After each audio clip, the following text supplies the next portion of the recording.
A better inspection. Correct, absolutely. Is, in your opinion, should they effectively shut down all construction sites right now that have cranes, or shut down cranes working right now until they figure out what happened here and try to prevent that from yet happening again? No, I don't know. To be real honest with you, me as a construction worker, I got to make a living, and it would hurt me tremendously if I couldn't provide and pay my bills and work. I don't think every job in New York City is an unsafe job as far as the cranes. I'm sure they could all be looked at a little further, you know, more. But no, I don't think that would be a solution either, you know. I guess there's a lot of work obviously needs to be done with that. One of the speculations, and I know you do not want to speculate, one of the speculations as to the cause of this is that a cable snapped. I can tell you for sure that that was not the cause.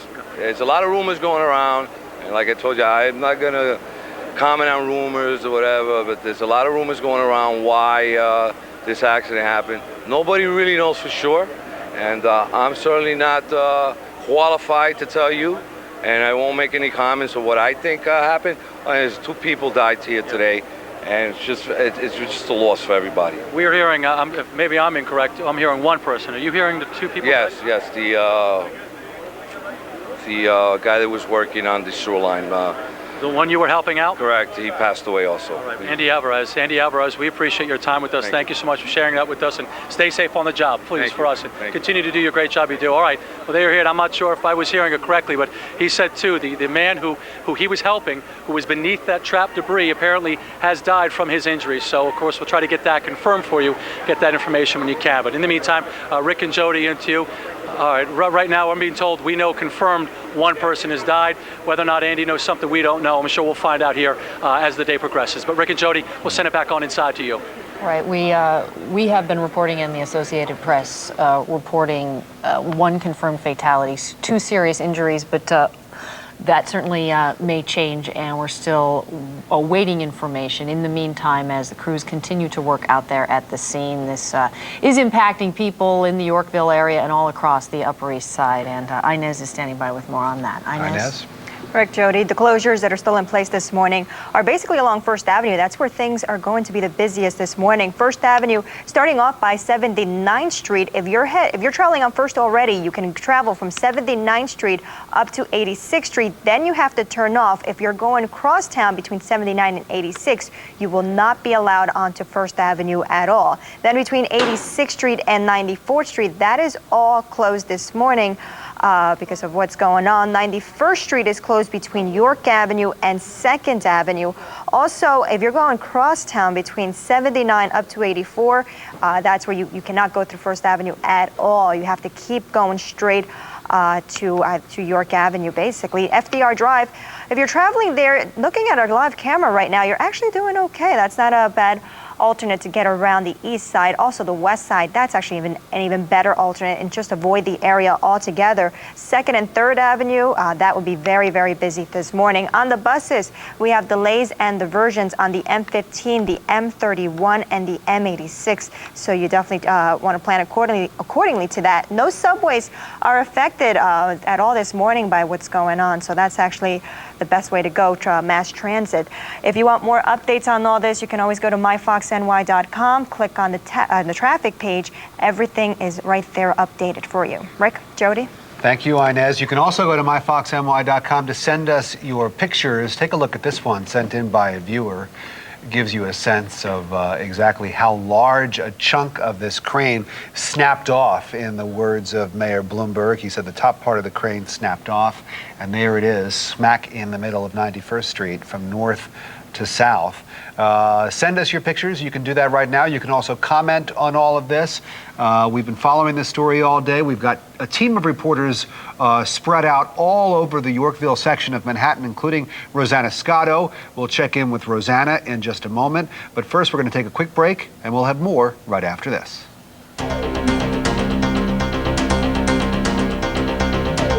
Fox Tuesday is all new. Will she risk her relationship with her dad for the money? Do you blame your father for ruining your childhood? Yes. Moment of truth. Then one of the chefs cracks up. You want to see crazy? This is crazy. Could this be the end of Matt? Get out! Viewer discretion advised. Hell's Kitchen. It all starts Tuesday at 8 on Fox 5. Berger and Associates has helped people needing a lawyer for over 30 years. Law firm cases are children with lead paint poisoning, children who were injured by a doctor or hospital at birth and have brain damage, cerebral palsy, or arm injuries, children injured in accidents, adults seriously injured in accidents, and people who work overtime and did not receive overtime pay. For your free consultation, call 1-800-LAW-4444. 1-800-LAW-4444. Here we go, time for fun. Optimum Triple Play is the one. Everyone loves IOTV. Hundreds of channels and free HD.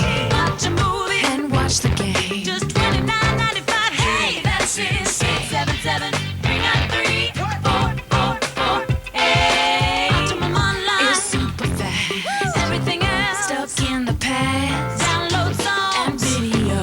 For $29.95, you can't say no. 877-393-4448. Optimum Voice gives you the joy to call the girl or call the boy. In the U.S., call state to state. Puerto Rico, Canada, it's all one rate. 877-393-4448. Optimum makes me happy, honey, 'cause I'm saving lots of money. Let's all get the triple play. Welcome back. It is 12:46. We are almost exactly 5 hours since a deadly crane collapse on the Upper East Side at 91st and 1st Avenue. We have a confirmed one person dead. There are unconfirmed reports of another fatality. There are some other injuries as well, all related to construction workers. A pedestrian on the street was injured, but those injuries, we're told, were minor. That person has been treated and released from a hospital. Mayor Bloomberg holding a press conference a little while ago saying that the top part of this crane working on a brand new construction snapped off and hit an existing building across the street on the south side of 91st Street, right at 1st Avenue. Miraculously, no one inside that building that was hit by the crane was injured, and so that can only be considered a miracle, I think, the fact that nobody inside that building was hurt. But still, a lot of questions remain. There are a lot of questions that exist as far as the safety record of this particular crane and this construction site in general. We're going to talk about that with John Dusman in just a minute. In the meantime, a construction worker on the scene said it felt like an earthquake when the turntable, as they call it, on the crane came crashing down. That's where the operator sits. Joining us from the scene now is Catherine Craig with more on the disruptions in that neighborhood. I mean, the evacuations alone, 7 different buildings evacuated as a result of this. Catherine? That's right. 160 apartments evacuated from those 7 buildings. The one thing I wanted to point out, you don't have to be an expert to realize that something looks bizarre here. The collar, we pointed this out a little while ago. There's a collar up there, and you can see that it is bent. According to a few construction workers I talked with, they said that it's being secured. There should be no fear of anything else falling from this crane, but that collar, that structural safety bar, it is a little bit askew and it bent when the top of the crane fell. But the construction workers who are on this job assure me that it's fine and it should pose no problem in the future. What they need to do with the crane that did fall is to dismantle it and take it away from here. Also earlier, I interviewed a couple of the traffic agents who were here. The crane fell in front of them as they're in their car. And it's really a story of New Yorkers getting together. They said they were running toward the debris, trying to make sure no cars go north, go into the area of destruction. And they said some pedestrians also gathered in the area, and they basically helped to control traffic as well. Around here, people are just trying to get to their homes, get to their apartments, and not too chaotic where we are, because the police department really has a lot of things under control, but people still very curious, taking a look at the damage here. Back to you.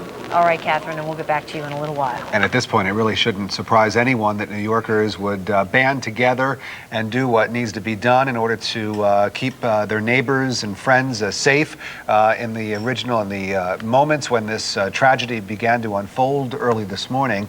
And we were talking about the safety record of this particular site.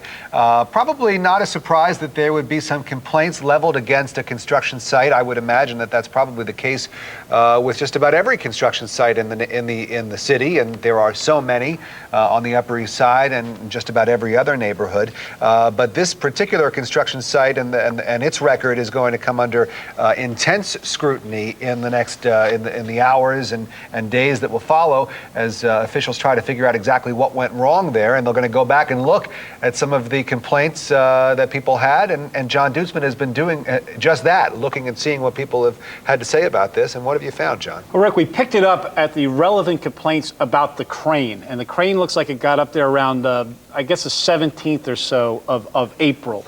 And after just one citizen complaint, everything else I'm going to talk about is from the building inspectors themselves. So it's not like somebody called and said, hey, there's something wrong. This is from the building inspector. But on April 17th, there was a complaint that the crane had no flashing lights and no action was taken.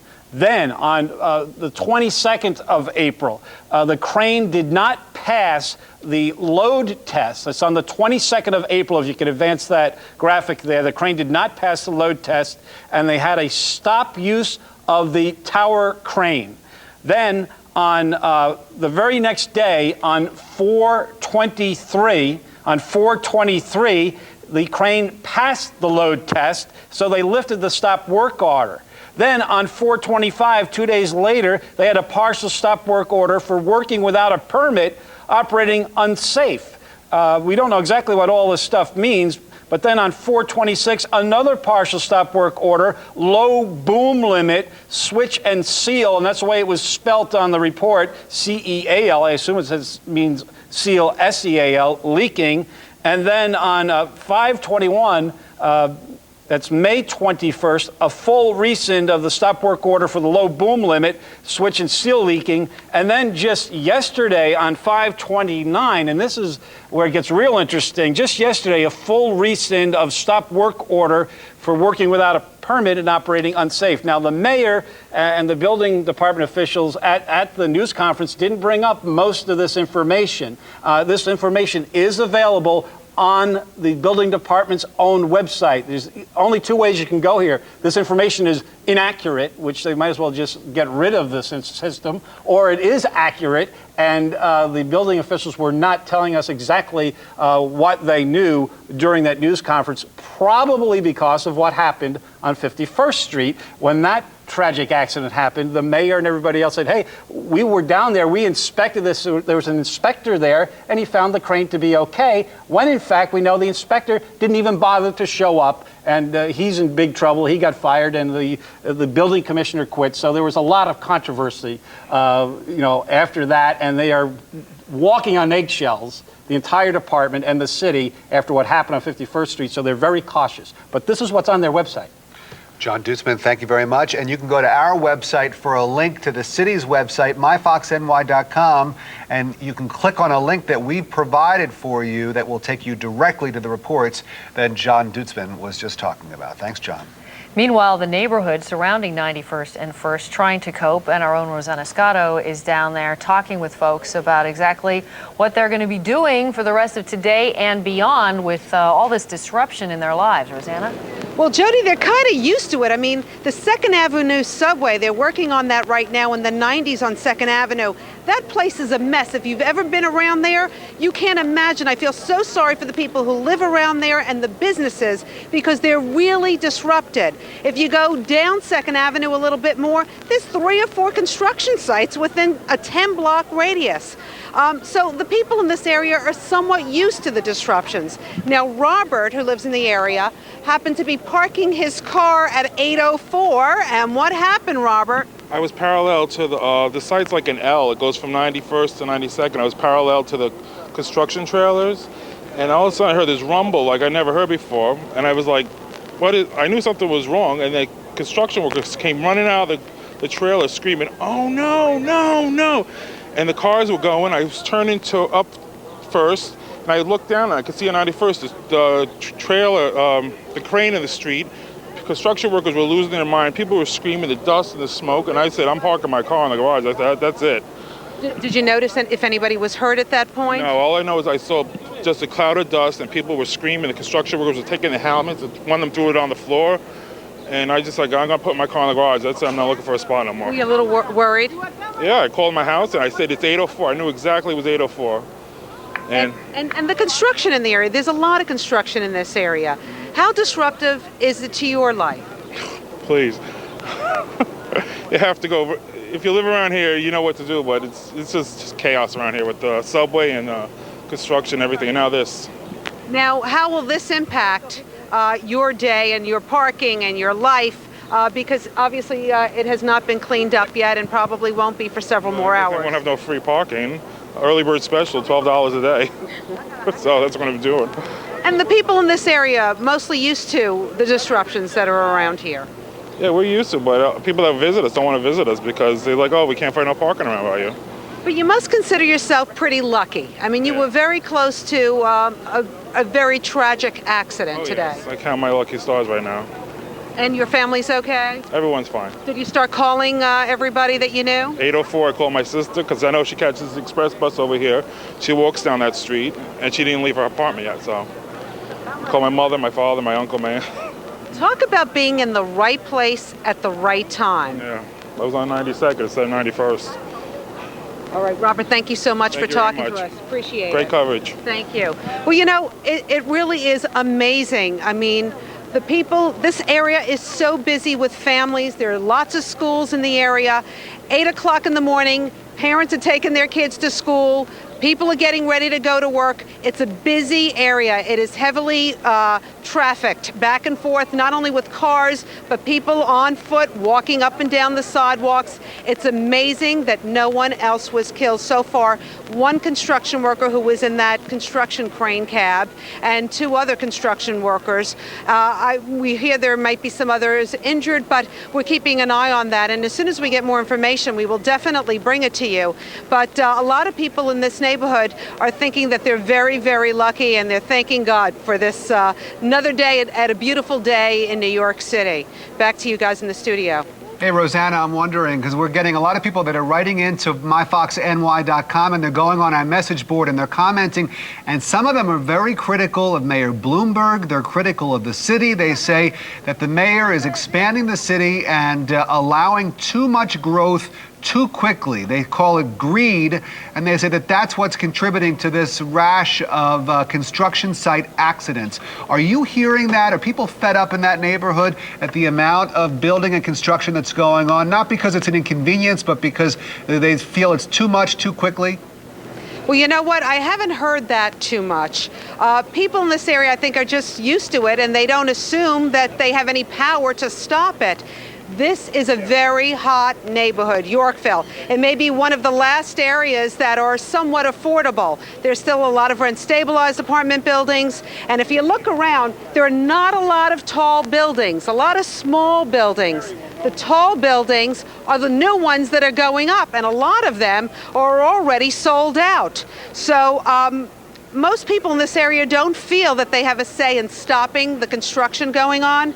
However, they are criticizing perhaps the inspectors who go around from construction site to construction site, and perhaps maybe they are not up to snuff in doing their job. That's something that we need to look into. What is their background? How long have they been on the job? And how much are they getting paid? Because sometimes that might have something to do with why they took that job. Rosanna Scotto. Rosanna, thank you very much. And everyone can continue to follow this story on our website, myfoxny.com, throughout the day. And of course, we'll have a full roundup coming up at 5 p.m. right here on Fox 5. For Jody Applegate, I'm Rick Fulbaum. And for the rest of us here at Fox 5, thanks so much for joining us. We'll see you tonight at 5.